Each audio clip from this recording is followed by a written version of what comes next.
ஆரவல்லி சூரவல்லி அழகு சுந்தரவல்லி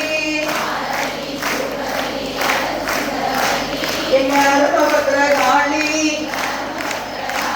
அவர் மகதையை சொல்லி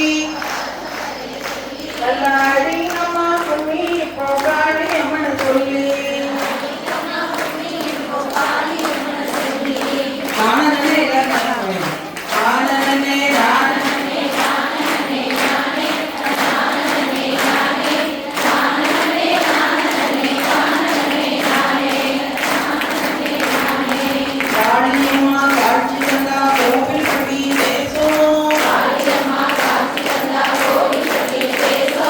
Darling.